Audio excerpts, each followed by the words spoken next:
Assalamualaikum warahmatullahi wabarakatuh. Bismillah walhamdulillah wassalatu wassalamu ala rasulillah wa ala alihi wa sahbihi wa mawalah, amma ba'du. Jamaah majelis salim yang mudah-mudahan kita semua selalu dimuliakan dan diberikan taufik serta hidayah atau petunjuk oleh Allah Subhanahu wa taala. Mudah-mudahan kumpulnya kita dirahmati dan diberkati serta diridhoi oleh Allah Subhanahu wa taala, juga mendapatkan pahala yang besar dan keuntungan yang banyak dunia, lebih-lebih akhirat. Amin ya rabbal alamin. Terutama pahala dan keuntungan silaturahmi, mudah-mudahan rezeki kita dimudahkan dan dibanyakan serta dibarokahkan, umur kita dipanjangkan dalam keadaan sehat lahir batin, dan dengan pembacaan Rotibul Hadat mudah-mudahan kita semua selalu dijaga oleh Allah Subhanahu wa taala, baik diri, keluarga, harta, terutama iman dan Islam. Terlebih lagi pahala dan keuntungan ngaji yang memang hukumnya sangat wajib ya. Kalau sholat wajib, ngaji lebih wajib lagi. Bahkan apalagi ya kalau dibandingkan dengan majlis maulid. Makanya bagus bisa ngadirin mauludan di mana-mana, tapi lebih penting dari segalanya adalah majlis taklim atau majlis ilmu ya. Maka dari itu mari kita kembali kaji kitabnya yang punya dan bawa, buka halaman 48 baris ketiga ya. Sekali lagi halaman 48 baris ketiga. Bahkan qala al-musannif rahimahu wa ta'ala wa nafa'ana bi ulumi wa man bi asrari amin ya rabbal alamin. Bismillahil Fatihah. A'udzu billahi minasy syaithanir rajim. Bismillahirrahmanirrahim. Alhamdulillahi rabbil alamin arrahmanir rahim maliki yaumiddin. Iyyaka na'budu wa iyyaka nasta'in. Ihdinas siratal mustaqim. Siratal ladzina an'amta 'alaihim ghairil maghdubi 'alaihim waladdallin. Bismillahirrahmanirrahim. Faslun. Ieu hiji pasal. Kalau lengkapnya mah ari ieu eta hiji pasal. Wa min ma'asil qalbi, yang tina setengah doraka hate ar-riya'u riya bi a'malil birri ku amal-amal. Nah, tak hade ya, birri dengan dibaca kasroh banyak ya. Kalau dibaca baru daratan, kalau dibaca bur gandum. Wa huwa ari riya al amalu nyaeta amal di ajlin nasi karena manusia wa yuhbitu jeung ngalebur ieu riya sawabaha kana ganjaran amal kal ujbi seperti ujub bi taatillahi ku taat ka Allah wa huwa ari ngaran ujub syuhudul ibadati nyaeta naksi kana ibadah sadirotan bijil minan nafsi tina nafsu goiban woho anil minnati tina karunia Allah. Terus gitu ya, itu Arab dengan Sundanya. Sekarang Arab dan Indonesia sekaligus penjelasannya insya Allah. Pasrun ini satu pasal itu artinya pemisah. Jadi beda judul ceritanya ya. Yang insya Allah akan menjelaskan tentang maksiat hati. Perlu diketahui artinya maksiat itu ya doraka, dosa. Kalau dosa pasti disiksa. Nauzubillah min.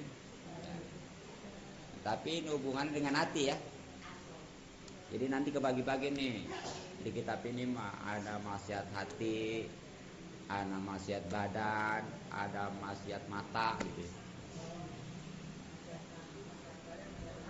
Nah, untuk maksiat hati diantaranya bagaimana dikatakan wa min ma'asil qalbi, dan termasuk maksiat hati ar-riya'u, yaitu riya fi amali birri, dengan amal-amal bagus, amal-amal baik. Itu jadi diantara maksiat atau doraka yang nantinya disiksa yang hubungan dengan hati adalah riya dengan amal kebaikan ya. Walaupun amal itu bagus pada dasarnya, tapi kalau riya mah jadi jelek. Tapi jangan gara-gara belum bisa ikhlas berhenti lagi, jangan. Terus saja ya, sebab nggak bakal bisa ikhlas biasa umumnya kalau belum riya. Jangan mentok. Bahkan makanya kalau berbuat baik karena manusia itu riya, sama meninggalkan juga karena manusia gitu ya, itu juga masuk riya. Jadi bukannya ngerjain aja, ninggalin juga sama. Kalau sama-sama pengen dilihatlah dengan manusia ya, dengan selain Allah istilahnya. Seperti gini, ada orang sedekah, dia itu karena manusia gitu, karena ada maunya ya, kan jelek. Nah itu sama, nggak sedekah juga kalau karena manusia jelek juga. Kata dia lah, mendingan sedekah belum bisa riya, mendingan udah jangan sedekah dah, salah. Pokoknya mah terusin aja, jangan yang dihilangin kerjaannya, tapi hilangin riaknya. Nah ini riya, apa sih riya itu? Maka di situ ya, wahwa yang dinamakan riya al amalu, yaitu beramal liadlinas, karena manusia. Dasarnya tuh, yang sebenarnya mah ninggalin amal karena manusia juga sama riya, gitu ya. Ya lawanan daripada riya ini ikhlas. Jadi kalau riya mah bukan karena Allah, kalau ikhlas mah karena Allah. Gitu. Hati-hati nih riya. Ya, termasuk nanti ada bahasa sum'ah. Jadi kalau riya mah pengen dilihat, kalau sum'ah mah pengen didengar. Ya, jadi kalau riya mah dari ro'a, artinya lihat.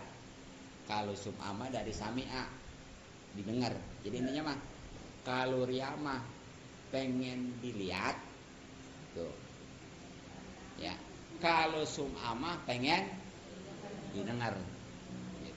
Nah kalau bicara pengen didengar, itu bukan aja yang lagi dijalanin, termasuk yang udah dijalanin. Contoh gini, Umpamanya dia beramalnya udah lama, tapi karena kata yang diketahui orang, pengen diketahui ya, dia cerita, oh tuh musola al mujahidin, ya benar ya mujahidin ya.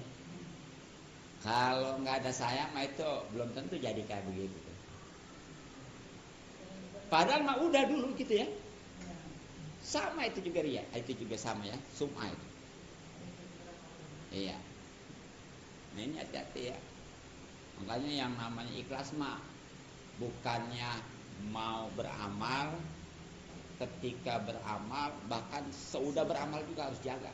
Sebab orang kadang-kadang ada yang ketika beramal itu mah selamat, tapi kesononya karena kayaknya saya kayaknya nggak dihargain amat ini ya, akhirnya cerita. Apalagi kalau memang yang hubungannya dengan pribadi, seperti orang itu pernah ngebantu temennya atau tetangga, ya tadinya mah udah nggak ada cerita apa-apa. Barang suatu ketika dia butuh bantuan temennya itu, saudaranya nggak dibantuin, bagaimana? Cerita kan? Bahkan kadang-kadang marah. Yang lebih sadis lagi, yang lebih nyakitin lagi mungkin. Bahasanya apa? Dasar. Dulu mah katanya dia, saya tolongin, giliran saya mah. Nah itu dia, naudzubillah min dzalik. Nah makanya nih hati-hati ya. Itu tentang riya dan sum'ah, sama-sama hukumnya haram, bahkan termasuk dosa besar nih ya. Naudzubillah. Itu emang nggak kerasa. Ria ini urusannya hati. Bahkan orang yang ria itu kalau diri sendiri jarang menyadari, dari orang aja. Nah makanya supaya kita ini terhindar dari ria nih ya, sekecil apapun, kita harus tahu akibatnya nih. Jadi tadi definisinya ria itu mengerjakan atau meninggalkan amal kebaikan karena manusia, ya, yang hubungannya dengan penglihatan ya. Nah kalau sum'ah hubungannya dengan pendengaran. Nah sekarang akibatnya nih, boleh temanya akibat riya. Nah yang pertama, riya ini termasuk syirik kecil, naudzubillah. Jadi syirik itu ada dua. Syirik itu menyekutukan Allah, menduakan Allah. Nah karuan dah kalau yang namanya seperti menyembah mah, itu mah udah jelas syirik besar. Itu mah kerasa banget ya. Jangankan diri kita, orang lain juga ketahuan. Oh kok dia berarti bukan Islam, karena nyembahnya bukan ke Allah. Tapi ini kalau udah syirik mah terlalu, makanya tadi samar ya. Dan ini sangat dikhawatirkan oleh Rasulullah SAW. Nah sebagai referensinya nih, untuk lebih memantapkan, nanti yang punya terjemahan Al-Quran buka surat Al-Kahfi ayat 110, tulis. Ini sebagai akibat syirik kecil ya. Nah, di mana Allah Subhanahu wa taala berfirman di dalam surat Al-Kahfi ayat 110 ya. Kalau pembukanya makul innama ana basarum mislukum yuha ilayya, dan nanti artinya aja ya, dilihat aja di terjemahan ya biar menghemat waktu. Ya, ayat 110. Al-Kahfi ayat 110. Yang terjemahannya langsung ya. Katakanlah, ini maksudnya Allah Subhanahu wa taala memerintahkan kepada Rasulullah untuk disampaikan kepada umatnya, khususnya kita. Sesungguhnya aku, ini pengakuan Rasulullah ya, yang diperintahkan oleh Allah. Sesungguhnya aku ini hanya seorang manusia seperti kamu, sama. Rasulullah itu sama sama kita ya, manusia biasa tapi luar biasa. Kenapa? Bedanya nih, yang telah menerima wahyu tuh, bedanya nih, Nabi menerima wahyu. Bahkan kalau Rasul mah itu disuruh disampaikan lagi. Sebab Nabi kita mah bukan aja Nabi ya, juga Rasul. Sebab nanti ada Nabi, ada Rasul. Setiap Rasul pasti Nabi, nabi belum tentu rasul. Karena kalau nabi mah dapat wahyu memang, tapi nggak disuruh disampaikan. Nah kalau rasul mah iya dapat wahyu juga disuruh disampaikan. Makanya jumlahnya juga kalau nabi mah semuanya 124.000. Nah kalau rasul mah itu 300. Yang jadi rasul dari 124.000 itu cuma 313. Alhamdulillah nih, yang 313 kita nggak wajib kudu tahu. Kalau tahu dosa semua. Saya juga tahu nih, nggak hafal ya. Jadi yang wajib diketahui cuma yang 25 nih. Yang 25 wallah alam ya. Ini jangankan siapa nih, saya sendiri kalau nyentuh kayak 313 kudu tahu. Wallah alam deh ya. Untung yang 25. Makanya 25 walaupun nggak aktif kudu tahu gitu, kudu hafal. Jadi kalau nanti ngebedain gimana ya? Kalau seandainya ditanya sama orang, kalau Nabi Hud, Nabi bukan, Nabi Rasul, gitu pasti ya, gitu ya Nabi ya Rasul. Pokoknya itu yang 25 walaupun nggak runtut apalnya, ya ketika orang ditanya itu kita nyangkut bahwa itu Nabi dan Rasul gitu aja. Gitu. Makanya kalau kita mah nih tuh Nabi mah di Nabi apalagi Rasul ya, di samping diberikan wahyu, di samping diberikan wahyu juga disuruh disampaikan. Kita mah nggak boleh ngomong-ngomong wahyu. Ini kadang-kadang suka, semalam saya dapat wahyu, Wahyudin kali mah ya.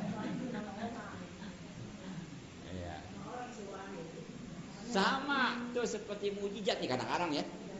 Orang dikit-dikit bahasanya, dia mah mujizat, mujizat. Nggak boleh. Iya. Kayak wahyu itu nggak boleh kalau ke manusia biasa mah. Terus gimana kalau kita mah ilham ya. Sama mujizat juga. Kenapa? Iya gitu ya. Iya ilham. Ya ilhamannya itu kadang kita kalau bahasa kesimpulan, kalau bahasa itu kan insting gitu ya. Kita kadang-kadang ada ide itu ya. Ide yang pokoknya nih gimana. Pokoknya mah ide atau insting lah gitu.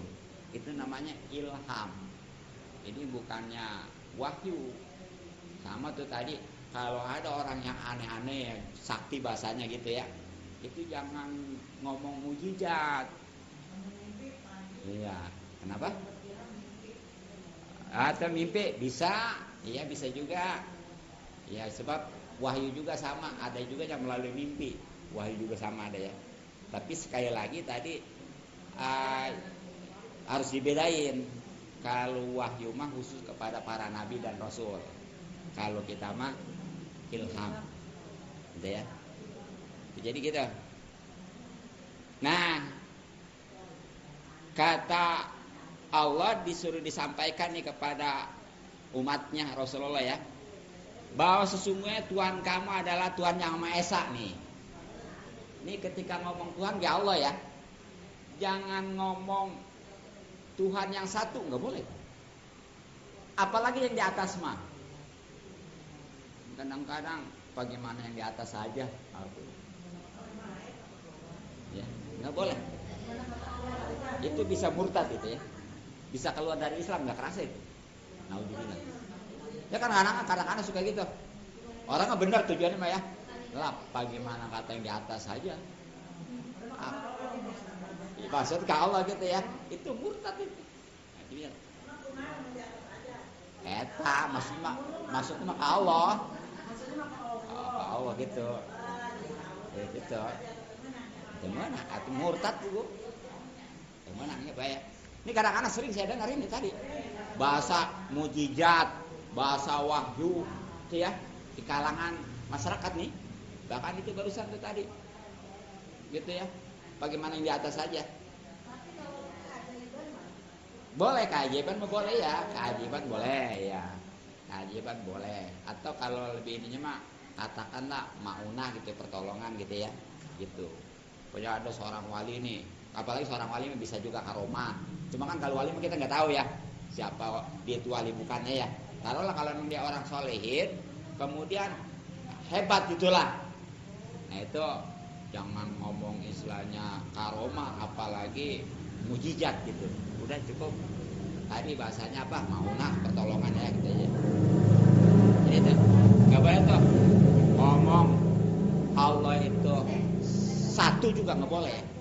Sebab kalau satu mah nanti kesannya ada yang kedua, ada yang ketiga. Jadi kudunya gimana ngomong Allah mah? Udah yang Maha Esa. Ya sebenarnya cukup Allah aja. Makanya kalau kita ngomong baca itu kalau yang di atas nggak dapat pahala. Kalau kita yang satu, ya bahkan tadi bisa murtad ya.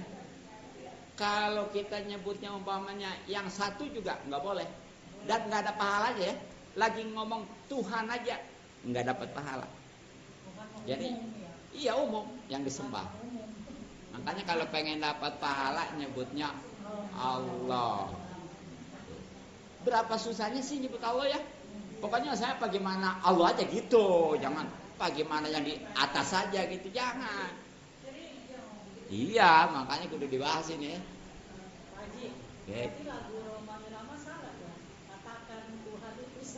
Iya, itu salah sebenarnya barang. Iya, Roma itu ya, Roma ya. Ya sebenarnya Ahad itu bukannya satu, tunggal, esa. Jadi kalau satu nantinya ada kesannya 2, 3 ya, begitu. Kalau esa kan udah nggak bisa dibagi-bagi ya, udah nggak ada yang kedua yang ketiga, esa tunggal ya. Makanya tuh yang namanya Pancasila tuh ya, ibu guru belum tahu ya apa? Ketuhanan yang Maha Esa kan ya, di sana bukan ketuhanan yang Maha Satu, bukan kan?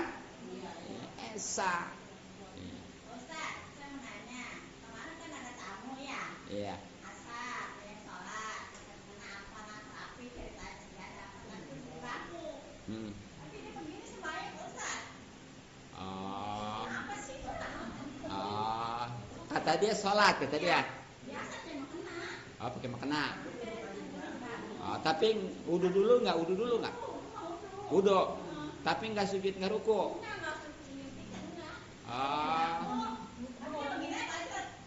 Oh itu aliran baru ya, ada aliran baru yang najubillah ya. Iya, iya. Pokoknya jangan diikutin. Iya ada itu aliran baru kan dia. Iya. Iya. Iya. Benar tuh bagus. Iya.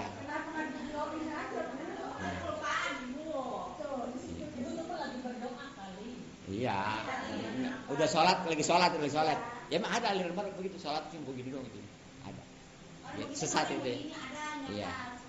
Jadi iya. Ya, makanya tuh kita kudu tahu rukun-rukun sholat apal ya. Ya seperti umpamanya kan sholat pada dasarnya dimulai dari takbiratul ihram, diakhiri dengan salam kan ya, gitu. Terus nggak cukup itu aja, di dalamnya kudu tahu umpamanya rukunnya apa aja. Katakan kalau rukun qauli, rukun bahasa bacaan ada 5, takbiratul ihram, Fatihah, tasawuf akhir, baca salat kepada Nabi di tasawuf akhir, dan salam yang pertama. Rukun qalbi yang hubungan dengan hati 1, niat. Sisanya dari berdiri, ruku, i'tidal, sujud, duduk antar rusuk dan lain sebagainya, itu namanya rukun fi'li, bahasa kerjaan. Makanya ketika ada orang sholat nggak ada rukun nggak ada sujud, bukan sholat namanya, gitu aja. Itu mah aliran nauzubillah ya, gitu. Kita mah saling sesat bae lah, kamu guys. Oh bisa jadi. Gitu. Iya, ada emang itu aliran baru kayak gitu, nauzubillah ya. Tetap, jadi makanya walaupun Islam juga harus tahu ilmunya gitu. Jangankan hanya baru Islam ya, seperti Rasulullah SAW aja udah diperintahkan sholat segala. Itu malam Isra Mi'raj kan kelar semua, termasuk perintah sholat yang 5 waktu ya. Tapi subuh itu udah pulang sholat subuh, tapi subuh itu sholat subuh belum dikerjain. Apa sebabnya? Padahal sholat yang 5 waktu yang tadinya 50 waktu udah diperintahkan, termasuk ke umatnya kan? Karena belum ada ilmunya. Tuh menjelang sholat zuhur baru turun wahyu tentang ilmu sholat. Rasul mah sekali wahyu juga langsung paham semua. Kita udah puluhan tahun Iya, kalau dicek umpamanya umpamanya katakan syarat wudhu berapa, rukun wudhu berapa, pembatalannya berapa, mandi, syarat mandi berapa, syarat wajibnya berapa, rukunnya berapa, walaupun mandi nggak ada pembatalan ya, nggak ada mandi emang nggak ada pembatalan. Sholat ya, beda. Tapi insya Allah nih kalau kita ngaji mah ya, jadi yang belum tahu, apalagi yang udah tahu kelupaan mah itu kalau ngaji mah dimaklum. Jadi kebodohan kita, aturan ibadah kita itu sebenarnya nggak sah, tapi karena kita ngaji jadi diterima. Enaknya gitu doang tuh ngaji mah tuh. Istimewanya ya. Apa sebabnya? Sebab kalau ngaji mah, iya kapan-kapan kan jadi tahu. Terus kedua logikanya kayak gini nih. Ibu punya anak dua, yang satu nurut, yang satu bandel. Nah itu kira-kira kalau yang nurut mah itu ya sama kita istilahnya dimaklum aja ya, walaupun dia bodoh, walaupun gimana gitu. Tapi yang bandel ini walaupun pinter gimana tuh? Kayaknya benci ya gitu ya, walaupun anak gitu ya, kesal gitu ya. Nah gitu. Kan kalau orang udah seneng mah, makanya kan nanti masuk surga itu bukan karena amal kita, bukan, tapi karena rahmat Allah. Bukan kan, oh saya rajin sholat nih, rajin ibadah nih, nggak ngejamin begitu. Tapi sekali lagi kalau memang kita ini ngaji mah tadi karena nurut ya, jadi Allah senang. Insya Allah amal kita juga diterima tuh. Gitu. Lanjut tuh. Maka nih terjemahan dari surat Al-Kahfi 110. Barang siapa yang mengharap pertemuan dengan Tuhannya yakni Allah nih, walaupun gak ngarep pasti ini bakal ketemu ya, benar nggak? Sebab manusia mah dan seluruh yang bernyawa pasti mati, benar. Udah bukan calon lagi, calon mana gagalnya. Nah makanya tuh ya, siapa yang berharap dengan pertemuan dengan Tuhan supaya ridho nih, Allah itu ridho, senang, sehingga kita dimasukkan ke surga, maka hendaklah dia mengerjakan kebajikan. Bagus, sudah bagus ya, ngerjain kebajikan, ibadah, kebaikan segala. Tapi jangan menyekutukan dengan sesuatu apapun. Tuh, jangan menyekutukan. Nah maksudnya di sini menyekutukan di sini bukan berarti dia nyembah patung atau lain sebagainya, tapi itu yang tadi namanya musyrik kecil, yang namanya riya. Makanya kalau riya mah naudzubillah, nih di surat Al-Maun juga jelas ya. Di surat Al-Maun tuh ayatnya dari mulai ayat 4 Al-Maun, hafal semua lah. Bagaimana? Mulai dari awal ya, dari ayatnya mulai ini nih. Fawailul lil musallin tuh. Kecelakaan atau neraka wel, ayat 4 yang mulainya. Kecelakaan atau neraka wel bagi orang-orang yang sholat. Iya loh, sholat tapi ini bakalannya kecelakaan masuk neraka. Sholat yang mana nih? Makanya kita kalau tahu gini mah ya kita hati-hati nih. Allalinahum an sholatim sahun, yaitu orang-orang yang lalai terhadap sholatnya. Tuh rupanya ini yang masuk neraka bukan yang sholat semua, bukan, tapi ini yang sholat tapi lalai. Lalai ini yang gimana nih? Bisa jadi lalainya lewat waktu, paham? Sholat zuhur di asar, sholat asar di maghrib, tar aja ya gitu. Itu begitu tuh bakalan tuh, ya. Oh kalau menurut syariatnya itu sebenarnya mah kalau ngaji di Fathul Muin awal-awal ya itu sebenarnya udah bukan bagaimana, udah langsung dibunuh sebenarnya ya. Makanya kalau memang kita dibuktikan syariat, wow Qurannya. Tapi kalau memang dibuktikan orang pada takut ya. Antara nggak sholat jadi sholat kan kepaksa juga nggak apa-apa ya. Jangan dianggap orang yang sholat itu sama itu nggak bawa sial. Kalau dulu makan yang jadi tabu itu orang yang zina ya. Kalau ada yang zina berbahaya lu. 40 rumah katanya kita tangganya ke bagian sialnya. Sholat ke sama. Tuh bukannya puasa, bukannya zina aja. Jadi ini hati-hati ya. Jadi bisa pertama penafsirannya lalai di situ, keluar waktu, lewat waktu. Keduanya nih yang banyak nih. Sholat nggak keluar waktu, bahkan awal waktu, deh mah. Pokoknya mah asal dur johor langsung sholat, dur asar langsung sholat. Tapi sayangnya nggak tahu ilmunya tuh. Ya asal rajin aja. Ditanya ada berapa syarat sahnya sholat? Karena nggak ngaji, yang ngaji kekopan mulu. Syarat wajibnya berapa? Rukunnya berapa? Pembatalannya berapa? Itu aja tuh, coba. Ayo dah. Tapi kita mengaji ya, alhamdulillah. Ngaji, makanya ngaji. Tuh, ini nih ya. Jangankan yang nggak ngaji, yang ngaji juga kan kalau dicek mah ya. Kalau survei melupa tuh. Begitu. Jadi itu ada itu. Hanya kita kalau gini kan waspada, oh saya bagus sholat, tapi ini kalau kita nggak tahu ilmunya, tetap itu sholat neraka tetap. Jadi dua versi itu penafsiran dari lain di sini, bisa lewat waktu, bisa sholat benar di awal waktu bahkan berjamaah tapi nggak tahu ilmunya karena nggak ngaji tuh. Dan kelanjutan ayat yang 6-nya tuh ya, ini nih yang dimaksudkan riya. Allalinahum yurauna tuh, orang yang di dalam ibadahnya khususnya sholat itu riya, pengen dilihat tuh, itu kesama bakalan tuh, makanya bakal disiksa nih yang orang riya di dunia, di akhirat nanti. Terus apa lagi? Wayamnaunal maun, dan orang-orang yang enggan memberikan bantuan. Nah di sini berupa bantuan, di sini di dalam penafsirannya ya seperti kalau kita di rumah nih punya golok ya, punya pacul, itu kan tetangga suka minjem tuh. Ya pokoknya perkakas di rumah yang dibutuhkan orang itu. Tuh kalau orang minjem baru bahasanya tuh, kalau golok, pacul, minjem. Kalau duit mah utang tuh. Minjem bedanya apa? Kalau duit mah habis nanti diganti utang namanya. Kalau minjem mah manfaatnya doang, barangnya utuh, kembaliin lagi. Ini kadang-kadang minjemnya doang. Iya. Hah? Itu dia. Itu nih ya. Nah, minjemin lagi ke orang, kalau nggak bilang lagi nggak boleh. Seperti gini.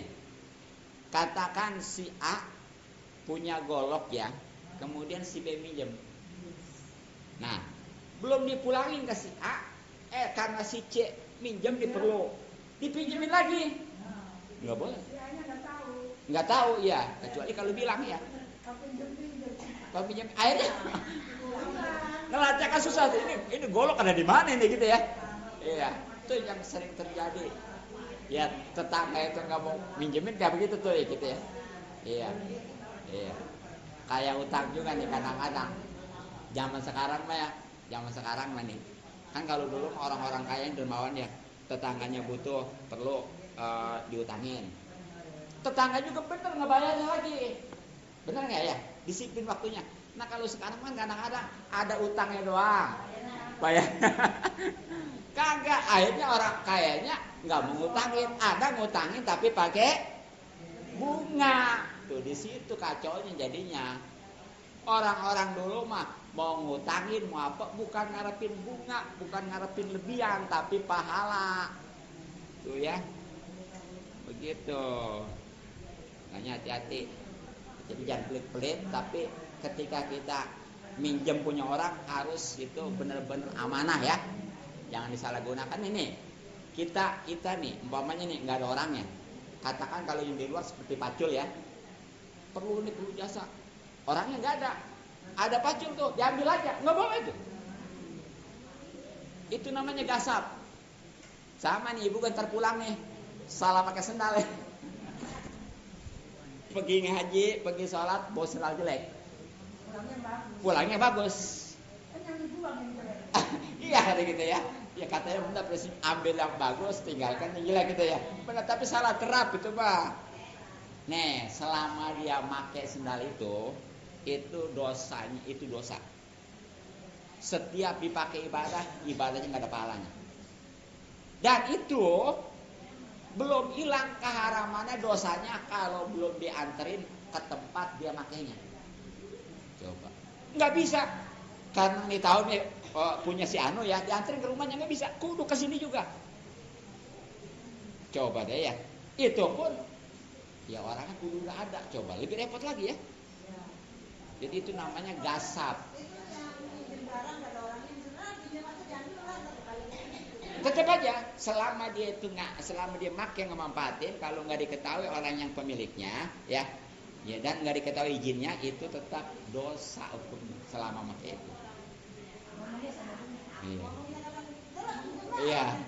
Iya, nggak boleh. Iya. Kecuali nih kalau emang ada pernyataan sebelumnya, ya dia mah orangnya ahli karena Allah, walaupun nggak berbilang juga dia mah pokoknya mah ya ini mah, gitu ya, baru. Tapi kalau memang kita belum tahu jelas nih orang ahli karena Allah ataupun enggak gitu ya, orangnya ikhlasan enggak, nah itu tetap nggak boleh. Sepanjang kita make itu haram hukumnya. Baik. Kalau misal ada pohon jambu, pohon mangga, gitu kan ternyata punyanya nggak ada. Iya. Ingin, kan minta lah nanti nih ya minta, belum mau Apalagi itu kayak, apalagi itu masuk ke perut ya. Tuh, walaupun istilahnya satu buah masuk ke perut, tuh jadi racun itu. Kadang-kadang gitu ya. Aduh, wah itu, nauzubillah ya. Sayang itu. Nih, gara itu mah masuk perut. Kalau dia udah masuk walaupun satu, ya, bahkan karena asam umpamanya, masuknya cuma sedikit. 40 hari 40 malam sholat ibadahnya khusus sholat nggak diterima. Coba tuh ya. Jadi lamun orang ngalah jambu tetangga ya. Kita kenyawan mana neta ahli karena Allah apa bukan ya? Kita bahkan bahasanya gitu tadi. Minta nih pun jambu. Ya, diambil satu. Barang dimakan teh ya, asam tapi udah ada yang masuk. Itu gara apalagi semua mah ya. Mendingan semua tapi ketahuan ya, kenyang ya. Nah itu 40 hari 40 malam ibadahnya khusus sholatnya nggak diterima, doanya nggak dijawab. Gara-garanya biji. daun pisang, ibu tuh di belakang banyak kebun pisang. Nah itu sama itu lagi nggak boleh tuh ya. Itu nyolong itu mah jelas nyolong. Iya. Ya kalau emang udah ketahuan mah lain, nggak apa-apa. Kalau emang seperti lah ibu mah, iya ridho ikhlas, nggak apa-apa itu mah ya. Apalagi udah ada pernyataan nih gitu ya. Siapa aja yang mau mah silakan gitu ya. Iya. Kayak saya sama di kebun itu emang nggak buat dijual pohon pisang batu itu ya. Jadi kalau ada orang yang ambil itu udah silakan aja, nggak usah bilang sama saya. Halal udah gitu aja. Iya nggak apa gitu. Begitu. Gitu ya. Deh, kalau yang dijual mah sama itu. Yang biasa dijual gitu ya. Satu helai udah ketahuan. Ya. Iya nggak apa-apa, bagus.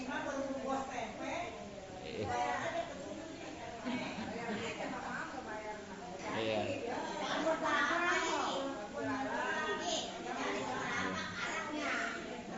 Ya, hati-hati.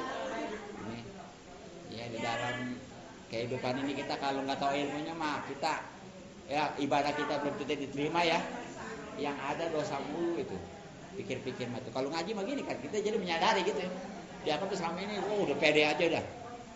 Nah, makanya nih nanti ada di akhirat 3 kelompok manusia yang pede banget nih ya. Udah dia bakal masuk surga dah. Karena sesuai janji. Nih, dengarkan. Yang pertama ya orang yang mati syahid. Yang kedua orang yang berilmu yang diamalkan. Dan yang ketiga orang kaya nih, orang kaya. Orang kayanya nggak sembarangan, dermawan, baraan. Udah pede nih. Pokoknya mas saya mah udah ngasih lagi masuk surga. Barang sidak ini jadi 3 kelompok manusia yang udah pede bakal masuk surga nih. Satu orang mati syahid kan udah pahalanya nggak ada lagi kecuali surga kan ya. Nah keduanya orang yang berilmu diamalkan. Susah kan juga kita ya. Yang ketiganya orang kaya yang dermawan. Susah juga ini. Orang kaya makin kaya kadang-kadang makin pelit. Ya. Nah ini mah yang udah jelas-jelas ya memang udah pahala juga. Pahalanya surga. Mati syahid, orang yang berilmu yang diamalkan. Terus yang ketiganya adalah orang kaya yang dermawan. Tapi sayang begitu dia masuk surga nanti dulu. Ya. Ini mau kemana? Ke surga. Apa sebabnya? Oh, semua menghitungkan alasan. Saya pengen masuk surga sesuai janji karena saya mati syahid. Enggak. Kamu memang mati syahid, tapi tujuannya bukan karena Allah, pengen disebut pemberani, pengen disebut orang yang mati syahid. Yang kedua, orang yang berilmu yang diamalkan, pengen masuk surga, ditanya dulu, nanti dulu, apa sebabnya kamu pengen masuk surga? Sesuai janji. Tidak, kamu itu beramal dengan ilmu bukan karena Allah, tapi pengen dipuji, pengen didengar, pengen di alam, pengen dilihat. Yang ketiga nih, orang kaya dermawan, sama pengen masuk surga juga, ya, tapi diprotes. Ternyata nggak bisa karena tujuannya bukan karena Allah, tapi karena pengen dipuji, pengen dilihat, pengen didengar. Apalagi yang namanya urusan kekayaan, yang namanya sodako ya, ini rawan sekali. Makanya secara khusus ada di Al-Quran ya, ntar bisa dilihat di surat ya, ntar ya, surat Al-Baqarah ayat 264. Ini rawannya sedekah. Ya, rawannya sedekah yang berhubungan dengan riya. Bagaimana ini terjemahannya? Ayat 264 nanti lihat. Terjemahannya langsung waktu mepet nih. Wahai orang-orang yang beriman, janganlah kamu rusak sedekahmu dengan menyebut-nyebutnya dan menyakiti perasaan penerima. Biasanya gitu kan kalau nggak dihargain ya. Kan kayak tadi tuh, dasar. Terus seperti orang yang mengimpakkan hartanya karena riya, pamer, harus nih. Ya, kepada manusia bukan karena Allah. Dia tidak beriman kepada Allah dan hari akhir. Ya memang dasarnya karena kurang iman kepada Allah sehingga amalnya bukan karena Allah. Perumpamaannya orang itu seperti batu yang licin yang di atas ada debu. Batu licin di atas ada debu nih, seperti musim kemarau ini kan banyak ya, gitu. Kemudian batu itu ditimpa hujan lebat. Benar nggak? Pasti bersih. Bukan hilang lagi, bersih ya. Itu kayak begitu tuh. Mereka tidak memperoleh sesuatu apapun dari apa yang mereka kerjakan, dan Allah tidak memberi petunjuk kepada orang-orang kafir. Jadi itu perumpamaan sedekah di sini. Sebanyak apapun juga kalau dia bukan karena Allah, itu nggak ada apa-apanya semua. Ibarat tadi batu licin karena musim kemarau banyak ditempel debu, tapi ketika itu turun hujan bersih, hilang semuanya. Di air juga begitu nanti orang yang dia tuh kayak tadi tuh yang orang kaya dermawan padahal ternyata nggak ada apa-apanya. Makanya bagus ya orang kaya dermawan, tapi sekarang mah harus benar-benar hati-hati. Tapi bukan berarti udahlah jangan dermawan sekarang mah. Terusin dermawannya tapi hilangin riaknya, ya paham ya? Ya kan udah paham, cukup. Demikian dan sekian, mudah-mudahan manfaat. Sebenarnya masih banyak nih akibat dari ya. Ya tapi kalau memang hatinya benar-benar bersih, walaupun satu keterangan juga cukup ya. Mudah-mudahan